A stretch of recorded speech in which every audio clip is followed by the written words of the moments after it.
Airport's kiss, long, factual story. It's the first time I try to tell any story about someone meaningful in my life.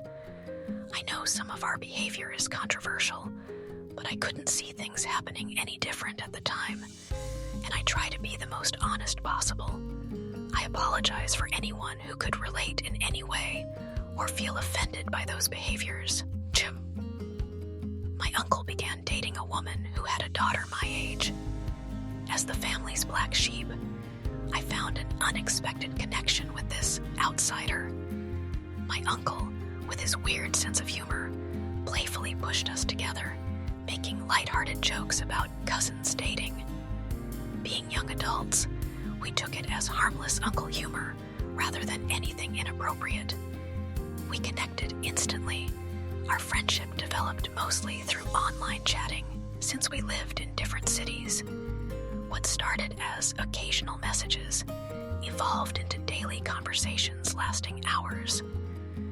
We looked forward to our rare in-person meetings, usually during monthly family gatherings at my grandmother's house in a small town away from the city rush. With time, the whole family took up on teasing about us being a couple, which only pushed us to spend more time alone together. One winter evening, following my mother's complaints about my absence from church, this cousin volunteered to drag me to services. Neither of us was religious. Everyone knew she was just teasing me. But both our mothers were pleased. Her mother particularly welcomed the idea of us doing something more social than our usual habit of isolating ourselves with books. We drove to the hilltop church in that small town, but found no service that Sunday evening. We waited in the car beside the massive white walls of the Baroque church, sheltering from the light rain and listening to music while exchanging jokes. Our conversation drifted to joking about being such sinners that the church closed its doors to us. What happened next was spontaneous. She climbed onto my seat, kneeling over my lap, face to face and close, but without really touching each other. It wasn't sexual. We were just two 18-year-olds fooling around in a cramped car. With all the contortion in the small car, one of her shirt buttons came undone, and I made a joke about it. She shifted back, accidentally hitting the horn, making us both laugh. As she adjusted her position, she lowered herself onto my lap. Our faces got close, and our first kiss became inevitable. Our relationship defied conventional labels.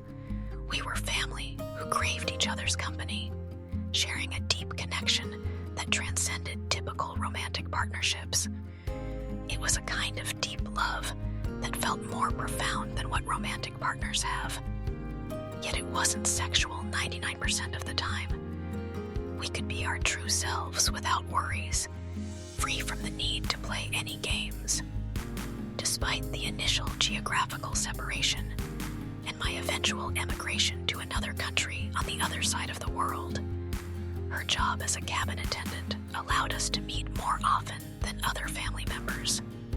We usually introduced ourselves as cousins, and no friend has ever questioned that, but sometimes things just happened in a very natural way. During one reunion after a year apart, we traveled together.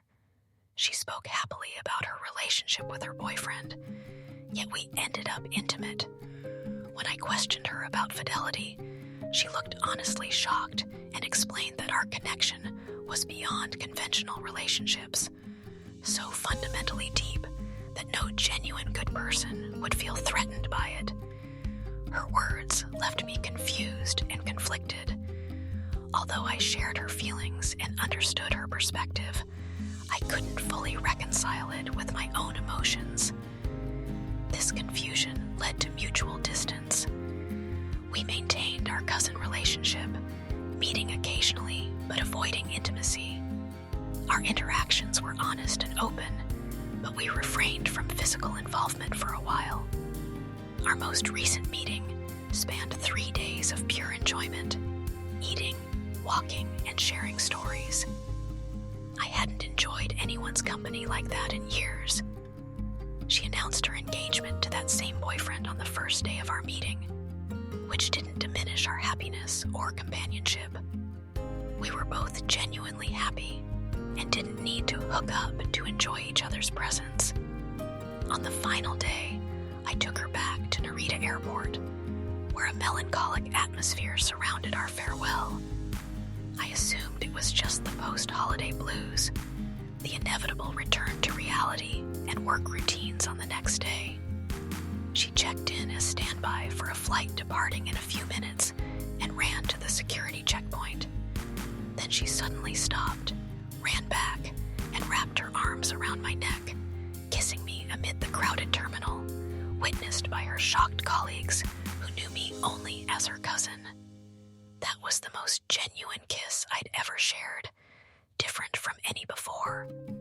Her lips felt unfamiliar, yet in that moment, our feelings were mutual, and we fully understood each other. As we kissed, I felt the unmistakable warmth and saltiness of tears on her lips.